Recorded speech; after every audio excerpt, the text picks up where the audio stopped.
Railway underpass पुल हादसे ने छीन ली थी 4 मजदूरों की जिंदगी। रेलवे प्रबंधन ने 20 लाख मुआवजा और नियोजन देने की कही थी बात। अब तक नहीं मिला है किसी को मुआवजा न नियोजन। पैसे के अभाव में डोली उठने वाली बिटिया की निकली घर से अर्थी। चारों मृतक मजदूर परिजन लगा रहे हैं चक्कर। धनबाद रेल मंडल के बलियापुर के प्रधान खंडता स्टेशन के दक्षिण में निर्माण हो रहे अंडरपास पुल निर्माण के दौरान 12 जुलाई की रात मिट्टी अचानक धंस गई थी। इस हादसे में 4 मजदूर जिंदा दबन हो गया था। 4 मजदूर निरंजन महतो 45 वर्षीय, 40 वर्षीय पप्पू कुमार महतो, 30 वर्षीय विक्रम कुमार महतो और 25 वर्षीय सौरभ कुमार धिवीर की मौत हो गई थी।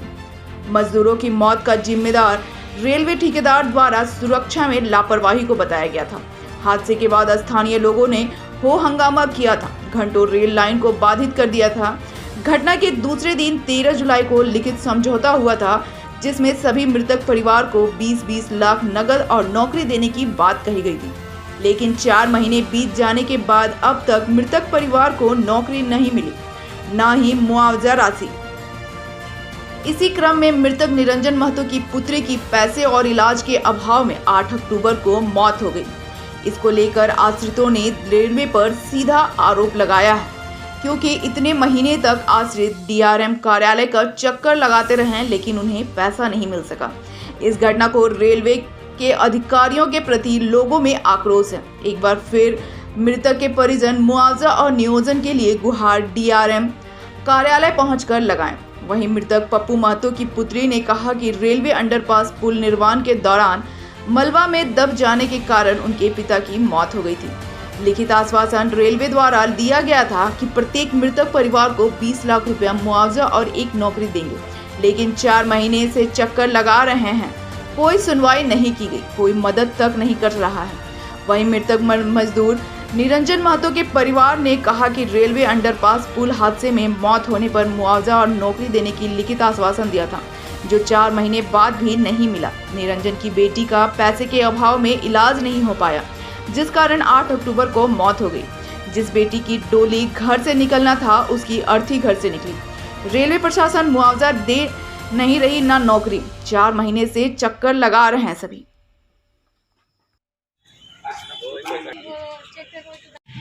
12 जुलाई 2022 को रात करीब 8:30 से 8:45 बजे प्रधान खंडा से रकीबपुर के बीच प्रधान खंडा में एक हादसा हुआ था, जिसमें अंडरपास पुल का निर्माण हो रहा था और वहां पे मलबा धंस जाने के कारण 4 मजदूरों की मौत हो गई थी। उसी में से एक के मेरे पापा पप्पू कुमार महतो, और उसी टाइम डीआरएम सर हम लोग को आश्वासन देके गए थे कि प्रत्येक परिवार को लिखित आश्वासन दिए थे कि प्रत्येक परिवार को 20-20 लाख रुपया का मुआवजा और एक नियोजन दिया जाएगा। लेकिन अभी तक उस पर कोई कार्रवाई नहीं हुई है। हम लोग 3-4 महीना से सबके पास से भटक रहे हैं कि कोई हमें इंसाफ दिला दे, कोई हमें हमारा हक दिला दे, लेकिन अभी तक कोई हमारी मदद नहीं कर रहा है। अब हमें खुद आगे बढ़कर मीडिया के थ्रू से ये काम हमें खुद करना पड़ रहा है कि अब हम ही लोग अपना हक खुद लें।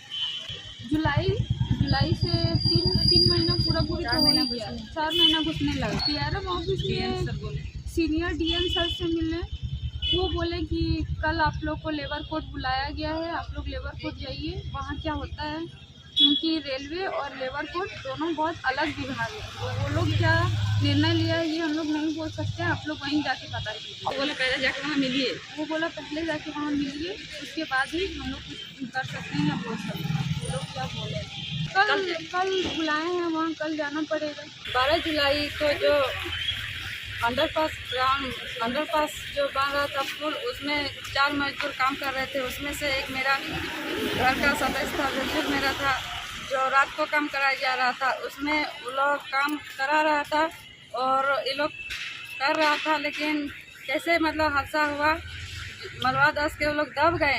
और सुनने में आया, बाद में हम लोग को बुलाया गया कि मलबा धंस जाने के कारण ये हो गया, दब गया है। गए हम लोग वहाँ, तो सुध-बुध खोने लगे हम लोग। उसके बाद सारा ग्रामीण भीड़ जमाए, सभी कोई प्रतिनिधि लोग आए और सभी डीआरएम सर भी गए थे। रेलवे के अधिकारी भी गए थे, उन लोग से लिखित वार्ता हुई थी, समझौता पत्र बना था। उसमें लिखा गया था कि 20-20 लाख रुपया प्रत्येक पीड़ित परिवार को दिया जाएगा और शैक्षणिक योग्यता के आधार पर सभी परिवार के एक सदस्य को नियोजन दिया जाएगा। लेकिन ना ही एक फुटी कोड़ी मिला है और ना ही नियोजन। और चारों परिवार में से एक परिवार है, मेरा परिवार, मृतक का नाम है निरंजन महतो, उसमें से उसी की बेटी जो 22 साल की थी पिंकी कुमारी, आज हम लोग इलाज के अभाव के कारण उसको भी खो दिए 8 अक्टूबर 2022 को।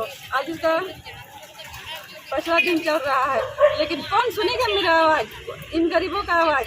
कोई झांकने तक नहीं आता है। क्या करें हम लोग? पैसा ना होने के कारण एक लड़की का जिस घर से आज डोली उठने वाली थी, आज उसका अर्थी उठ गई। क्या करें हम लोग? ना पैसा है, आर्थिक तंगी के कारण हम लोग बेहतर इलाज नहीं करा सकें और ना कोई झांकने तक आए कि मतलब ये लोग का घर कैसे चल रहा है, ये लोग का पेट कैसे चल रहा है, ये लोग क्या खा रहा है, नहीं खा रहा है, कोई झांकने तक नहीं आ रहा है। निरंजन महतो कौन लगता है? मेरे भैंसुर लगते हैं। उनके छोटे छोटे बच्चे हैं, उनकी पत्नी है जो मतलब थोड़ा समझ नहीं सकती, अनपढ़ है, समझ नहीं सकती है, तो हम ही लोग अभी संभाल रहे हैं।